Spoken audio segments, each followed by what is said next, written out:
السلام علیکم ویورز. ہم نے جو وہ ٹرینڈ چینج کیا ہے کہ جو بھی بندہ ملتے جلتا سوال کرتا ہے ہم اس کو ریورڈ کر کے اپنی زبان میں بنا کے، کیونکہ مختلف لوگ ایک ہی سوال کر رہے ہوتے ہیں اپنے اپنے انداز میں. سو یہ سوال ہے جس کا تعلق ہے محمد مطیع اللہ صاحب ہیں پشاور سے، صابر شاہ صاحب ہیں لاہور سے، اظہر علی ہیں لندن سے. سوال ہے جی، حکومت نے عمران خان کے لانگ مارچ کو ناکام بنانے کے لیے ہر ممکن قدم اٹھانے کا فیصلہ کیا ہے. پنجاب میں دفعہ 144 رینجرز کو طلب کر لیا ریڈ زون کی حفاظت کے لیے فوج کو. اس ضمن میں ایک سینئر صحافی کا کہنا ہے کہ نتیجہ جو بھی نکلا کامیابی ہر حال میں عمران خان کے حصے میں آئے گی. ان حالات پہ آپ کیا کہیں گے؟ دیکھیں برادران، پہلی بات یہ پارٹ 1 آف یور کویشچن ہے کہ انہوں نے ہر ممکن قدم اٹھانے کا فیصلہ کیا ہے. تو یہ نارمل بات ہے، نارمل بیہیویئر ہے کسی بھی گورنمنٹ کا، خاص طور پہ جس حکومت کی ٹانگیں ریت کی ہوں، مٹی کی ہوں. ظاہر ہے وہ پروٹیکٹ کرنا، تو آدمی اپنی بکری کو، مرغی کو پروٹیکٹ کرتا ہے، یہ تو حکومت کا معاملہ ہے. سو جو کچھ ان سے ہو سکا وہ کریں گے. جہاں تک تعلق ہے اس بات کا کہ نتیجہ جو بھی نکلا کامیابی ہر حال میں عمران خان کے حصے میں آئے گی، تو I agree with this partly. اس کو اگر آپ احمد، میں یہ سمجھتا ہوں کہ یہ 70-100 کا 70-30 کا میرے نزدیک کیس ہے. 70% عمران کی کامیابی کہہ لیں گے، جو بھی کہہ لیں آپ. بلکہ میں سچی بات ہے، پاکستان جیسے ان گورنیبل ملک، یہ میں نہیں کہہ رہا، جو ہمارے عشرت حسین سابق گورنر اسٹیٹ بینک، میں اکثر ان کی کتاب کوٹ کرتا ہوں، گورننگ دی ان گورنیبل. سو یہ کامیابی نہیں ہے، یہ امتحان ہے بہت بڑا. جو بھی آئے، جو لوگ اب آئے ہیں، یہ بھی ایک بہت ہی کڑے امتحان سے گزر رہے ہیں، اور اس امتحان میں انہیں کامیاب ہوتے نہیں دیکھ رہا. عمران جب آئے تو وہ بھی بہت ہی خوفناک امتحان تھا. تو کمپنی اگر ایک دیوالیے کے قریب پہنچی ہو تو اس کو ریورس کرنا جو ہے وہ بہت بڑا کام ہے. یہ تو ملک ہے بھائی، ملک بھی 22-24 کروڑ عوام کا. تو کامیابی کے امکانات ڈیفینیٹلی اس کھیل میں عمران ہی کے زیادہ ہیں. چونکہ جو میری اپنی ایک سکس سینس ہے وہ مجھے کہہ رہی ہے کہ اللہ اور عوام دونوں یہ مجھ جیسے کم نہیں ہے. جن حالات میں عمران فارغ ہوا یا کیا گیا جو بھی ہے، اس کے بعد جو ریئیکشن نظر آیا ہے وہ کسی معجزے سے کم نہیں ہے. اگلا ہے جی لاہور سے ہیں، اور مجھے تو کبھی کبھی لگتا ہے مجھے اپنی باتیں اتنی یاد نہیں ہیں لکھی ہوئی، میرے 8-10 مجموعے ہیں کالموں کے، مجھے نہیں یاد رہتی، اور یہ باقاعدہ کوٹ کر دیتے ہیں. وہ کہتے ہیں جی آج کل جمہوریت اور حقیقی آزادی کی بہت بات ہو رہی ہے، آپ کے کالموں کی کتاب کا مطالعہ کرتے ہوئے چند جملے نظر سے گزرے.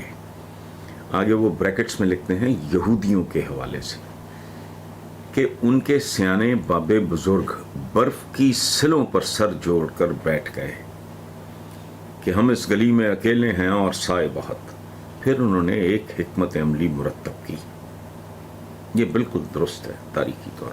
راندہ درگاہ تھا یہودی، اس قرۂ عرص پہ نے کہیں پناہ نہیں ملتی تھی، ٹھڈے پڑتے تھے. بہرحال آگے وہ میرے کالم کا حوالہ دیتے ہیں کہ حکمت عملی مرتب کی، اور وہ کیا؟ پہلے تو انہوں نے جمہوریت ایجاد کی. یعنی مجھے اپنی بات یہ اچھی لگی ہے، میں کیا کروں. پھر مالیاتی نظام وضع کیا، میڈیا وجود میں لا کر اس کا مافیا بھی بن گئے. یہ تینوں باتیں، ان تینوں باتوں کا کریڈٹ اوریجنلی جوس کو جاتا ہے، یہ یاد رکھیں.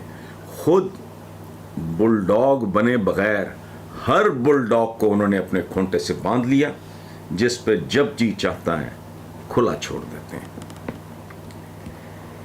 وہ شاکر اللہ صاحب کہتے ہیں کہ میں اپنے ہی ان جملوں پہ ضرور بولوں، تو یہ تو سیلف ایکسپلینیٹری ہے شاکر اللہ صاحب، یہ تو ریالٹی ہے تاریخ کی۔ آج دنیا میں مائنورٹی، بدترین مائنورٹی ہے، اسرائیل کی پاپولیشن نیٹ پہ جا کے دیکھ لیں کیا ہے، نتھ ڈالی ہوئی ہے پوری دنیا کو انہوں نے، لیکن اس میں ان کی ذہانت کو داد نہ دینا کب ظرفی ہوگی۔ انہوں نے ہماری طرح بڑھ کے نہیں ماری، خودکش حملے نہیں کیے، انہوں نے دماغ استعمال کیا۔ وہ جانتے تھے وہ مائنورٹی میں ہیں اور وہ کوئی مارشل قسم کی کوئی جنگجو قوم بھی نہیں۔ انہوں نے یہ جو ڈیموکریسی ہے، یہ لعنت، یہ ایجاد کی جس کی موت ہونے جا رہی ہے۔ ہم نہ ہوں گے کل، جب ہمارے بچے جوان ہوں گے وہ یاد کریں گے یہ جملہ کہ اس آدمی نے، یہ اب اس کا زوال، اس کی ایج پوری ہو چکی ہے ویسٹرن ڈیموکریسی کی۔ کچھ اور کرنا ہوگا، کیا کرنا ہوگا اس کا مجھے اندازہ ہے۔ آنے والے دنوں میں ایک چپڑ کناتی ہے نہیں دنیا پہ حکومت کریں گے، دنیا پہ حکومت کرے گا سائنٹسٹ اور ٹیکنالوجسٹ۔ آج یہ بات سمجھ نہیں آئے گی، دیکھتے جائیں۔ یہ جو سپر پاورز، یہ وہ آگے پیچھے یہ قصہ کہانی ہے، یہ ہے کیا؟ یہ کوئی رستم زمان گما پہلوان ہوتے ہیں کیا؟ یہ سائنس اور ٹیکنالوجی کے بلبوتے پہ آنکھیں دکھاتے ہیں۔ ادروائز سوڈ اگینسٹ سوڈ ہو، آج بھی سولجر اگینسٹ سولجر ہو، ایک ہی طرح کا ہتھیار ہو، ایک ہی طرح کی ٹیکنالوجی ہو، تو میں دیکھتا ہوں پاکستان پاک فوج کے سامنے کانٹیکٹ ہے، ایسا نہیں ہے۔ بہرحال ان کی ذہانت کو داد دیں، جمہوریت ایجاد کی، پھر دنیا کا مالیاتی نظام اتنا پیچیدہ ہے کہ دنیا میں کوئی ایک آدمی دعویٰ نہیں کر سکتا کہ وہ آج کے مالیاتی نظام کو سمجھ رہا ہے۔ پیپر کرنسی یہ بھی انہی کی ایجاد ہے، وہ بھی غائب کر دی انہوں نے، اب آہستہ آہستہ اس طرف جا رہے ہیں یہ لوگ۔ یہ ذہانت کا کھیل ہے، میں تو اس کو سازش نہیں کہتا۔ آپ کمزور ہو، آپ ہر حربہ استعمال کرو کامیابی کے لیے، اپنی عزت کے لیے، وقار کے لیے۔ آج بھی دیکھ لو، آپ مائنورٹی میں ہیں، جوس پوری دنیا آگے لگائی ہوئی ہے، جا کے پھر میں وہی بات کر رہا ہوں کہ forget about me، میں کیا کہہ رہا ہوں، ذرا جا کے دیکھیں تو صحیح، یہ بنی نوع انسان، یہ جو آج کی دنیا ہے، یہ کس نے کاف کی ہے، یہ کس کی تخلیق ہے؟ یہ جتنی انوینشنز ہیں، ایجادات ہیں، دریافتیں ہیں، سارا کچھ، ان میں ذرا غور تو کریں۔ مٹھی بھر یہودیوں کا حصہ کتنا ہے، بات ساری سمجھ میں آ جائے۔ اچھا جی، ارشد علی ابو ظہبی سے وہ کہتے ہیں عمران خان نے کہا کہ شریف اور زرداری خان کا تجربہ کرپشن میں تھا، ملک چلانے کا نہیں، اس لیے آج یہ ناکام ہو چکے ہیں۔ کیا آپ خان صاحب کے اس بیان سے اتفاق کرتے ہیں؟ جی، میں جزوی طور پہ بالکل اتفاق کرتا ہوں۔ یہ سسٹم کو جان گئے، یہ سسٹم کو سمجھ گئے، اس کو مینپولیٹ کرنا ان کو آ گیا، اس کو یوز کرنا، مس یوز کرنا، ایبیوز کرنا ان کو آ گیا۔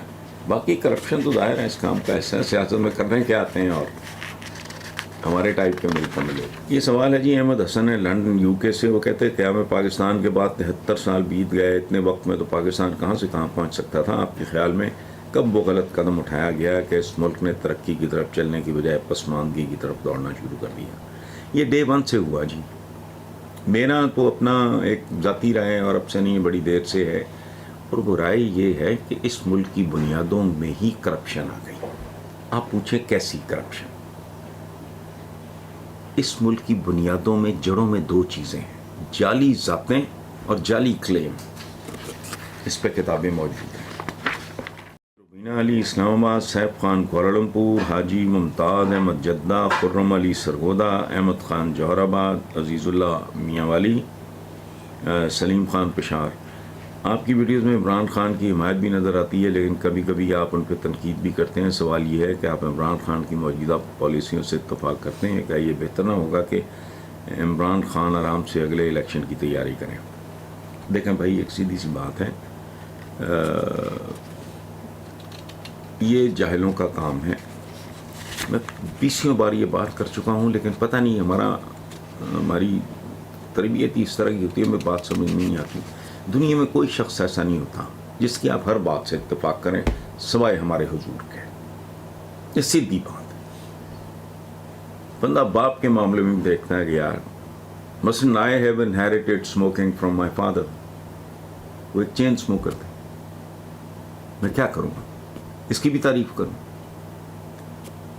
سو اس لیے آدمی پیکج ہوتا ہے، اور ہم بھلا آدمی، اچھا آدمی اس کو کہتے ہیں جس میں اچھائیاں برائیوں کی نسبت زیادہ ہوں. سو عمران خان سے اتفاق، یہ کیا بات ہوئی؟ آپ لوگوں کی پرفارمنس سے، ان کی کارکردگی سے، ان کی سوچ سے، ان کے خیالات سے اتفاق کرتے ہیں یا اختلاف کرتے ہیں، حتیٰ کہ اولاد تک. بچے کا رزلٹ اچھا ہوگا، بہت وہ پڑھ رہا ہوگا، آپ کو پتا ہوگا فوکسڈ ہے فلانا، اگر وہ گیمز کی طرف اس کا رجحان زیادہ ہوگا یا دوستوں میں وقت زیادہ گزارتا ہوگا تو obviously تو اس لیے یہ کوئی بات نہیں. میچور رویہ یہ ہے میرٹ پہ. ہاں آپ نے طے کیا ہوا نا کہ آپ نے مسٹر اے کو ووٹ دینا، بالکل ٹھیک ہے، لیکن اس کی ہر بات پہ یہ شخصیت پرستی ہے جو بت پرستی سے بدتر ہے. اس لیے اس بات کا پلیز آپ برا نہ منایا کریں، اور کوئی بھی جینون آدمی اسی طرح کرے گا. اب میں اگر جس کے ساتھ ہوں اس کی ہر بات ہی ٹھیک ہے، جس کے میں خلاف ہوں اس کی ہر بات ہی غلط ہے، یہ احمقوں والا کام ہے. جس بندے کو میں ناپسند کرتا ہوں اس کا بھی کوئی انیشیٹو بہت خوبصورت ہو سکتا ہے، اور یہ ایسا ہوا ہے.